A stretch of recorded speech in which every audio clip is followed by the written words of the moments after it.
우리가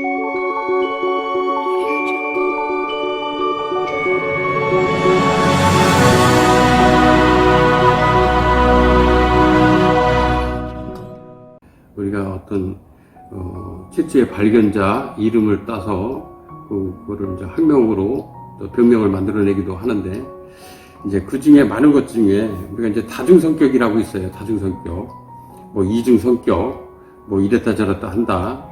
그래서 성격이 유별나다, 성격이 특이하다, 이런 얘기를 듣는 분들이 있어요. 요즘에 특히 이제 청소년들한테도 이런 문제를 일으키는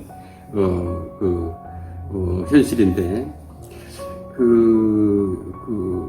고등학생 여학생인데 이제 다중성격이라는 진단을 받은 거예요. 근데 부모가 생각하기에도 얘는 우리 딸이 아닌 것 같다 할 정도로 성격이 어릴 때 성격하고 많이 이게 달라진 거예요. 과격하기도 하고, 또 갑자기 또 이게 차분해졌다가 또 까칠해지는 성격으로 돌변을 했다가, 그래서 정신과에서 진단이 다중성격으로 진단을 받아서 처방을 해도 큰 진전이 없고, 그래서 또 본인 약 먹는 것도 힘들어하고, 그래서 이제 다른 방법을 찾기 위해서 왔다가 이 여학생을 길을 보내보니 이제 반응을 하는데, 제가 이제 영적인 얘기를 자꾸 많이 하는데, 대부분의 사람들이 이런 영적인 문제를 많이 겪고 있어요. 하다못해 조현병이다, 우울증이다, ADHD다, tik장애다, 이런 병명은 많은데, 그거를 다 현대 과학으로 정의를 하다 보니까 이런 영적인 세계를 어떤 이야기가 굉장히 어려워요. 그래서 자녀가 그런데 부모의 입장에서는 어떻게든 방법을 찾아서 해결해주고 싶은데, 아이의 미래도 있고 하니까 대학교도 가야 되고 하는데, 그래서 그냥 성격인가 보다만 생각을 했는데, 갈수록 그게 심해지니까, 강도가 심해지니까, 그래서 이제 심해졌을 때 여기 온 경우인데, 길을 보내보니까 자기 조상도 나오고 동물령도 나오고 악마도 나오고 곤충의 영혼도 나오고, 이 아이가 치킨으로 먹었던 닭의 영혼도 나오는 거예요, 순서대로. 근데 이 여학생은 몸은 하나인데 몸 하나에 여러 가지 종류들이, 영들이 들어가 있다 보니까 그 영혼들이 자기를 알리고 싶은 거예요. 그래서 여학생 몸은 하나니까, 우리가 놀이동산 가면은 두더지 잡는 거 있어요. 놀이기구, 망치로, 뿅망치. 두더지 9칸인가 12칸인가 있는데, 그걸 튀어나오는 거를 때리면은 맞은 건 들어가고, 또 뒤에 게 터나오고, 또 우측에 있는 게 튀어나오고, 이렇게 하는데 순서대로 두더지 9개 중에 서로 돌아가면서 이제 9개가 서로 자기 주장을 하는 거예요. 이제 원리를 설명을 하자면은, 이 중에 자기 모습이 하나 있어요. 그래서 9번에 8번 돌고 자기 모습 한 번 오는 거예요. 그럼 사람 한 몸에서 여러 가지 영들이 돌아가면서 반응을 하니까 어쩌다가 자기 모습 한 번 오는 거예요. 근데 이것이 굉장히 빠른 속도로 회전이 되다 보니까 순간순간 성격이 변하고,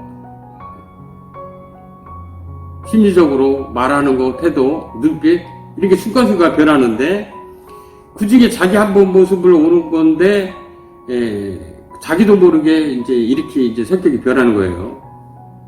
그래서 우리가 다중성격이 이렇게 된 건데, 이거를 순차적으로 이거를 해결을 해주면은 이 다중성격을 잡을 수가 있어요. 순간순간 변하는 거를. 근데 이거는 집에서는, 주변 사람들도 마찬가지지만은, 그냥 성격 파탄자, 성격이 이상하다, 에? 또 심하게는 씌인 것 같다, 애가 좀 이상해졌다, 이런 소리를 듣게 되는 거예요. 그래서 이거는 스스로 해결할 수가 없고, 이거는 어떤 영적 치유를 해야 되는데, 이거를 현대의학으로 적용을 하다 보니까 안 되는 거예요. 요즘에는 이런 어떤 현상을 겪는 분들이 상당히 많습니다. 방법을 찾지 못해서 우왕좌왕 헤매고 하는 분들이 많은데, 제가 왜 이런 얘기를 집중적으로 하냐면은, 이런 것이 지금 현재 큰 사회 문제이고, 일정 부분은 우리가 이해를 하고 받아들여야 되는데, 이런 게 어디 있느냐, 세상에. 이렇게 또 생각하는 분들이 많기 때문에, 만약에 이런 거를 이해하지 못하고 받아들이기 어렵다고 하면은, 결국은 본인들 고통만 계속 이어지는 거다. 끝이 안 난다. 결판이 안 난다.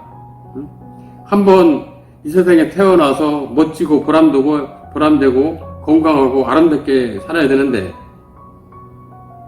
정신은 정신대로 피폐해지고 마음은 마음대로 불편해지고 자녀 때문에 가족들이 다 불편한 현상을 겪으니까, 그래서 이제 이런 자녀가 있다고 하면은 이런 부분을 검증을 해서 명확히 이제 제가 얘기하는 대로 혹시 이런 부분이 작용하지 않나 우리 아이한테, 이런 걸 판단을 해서 해결책을 찾을 수 있고 충분히 해결할 수 있다.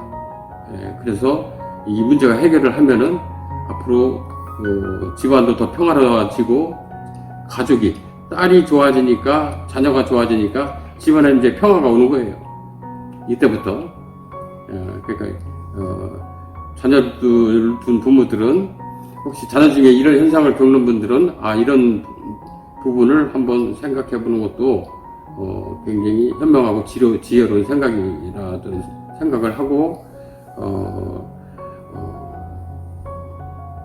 이런 자녀가 불편을 겪는다라면은 빨리 조기에 수습을 하는 게 본인들한테도 좋다. 시간도 절약되고 여러 가지로 만약에 방치하고 이 해결책을 찾지 못하면은 끝이 없어요. 언제 끝날지 몰라요. 그래서 자연적으로 저절로 좋아지는 경우는 거의 아주 드뭅니다. 엄청난 강인한 정신력으로 버티지 않는 이상은 이거를 해결하기가 어렵다. 그래서 이런 자녀들을 둔 가정에서는 너는 어째 그러냐, 재워주고 너 놔주고 키워주고 밥 먹여주고 학교 보내주고 다 하는데 밥 잘 먹고 운동하면 되는 거지, 이런 식으로 접근하면 안 돼요. 그래서 올바른 지혜심을 찾기를 바랍니다.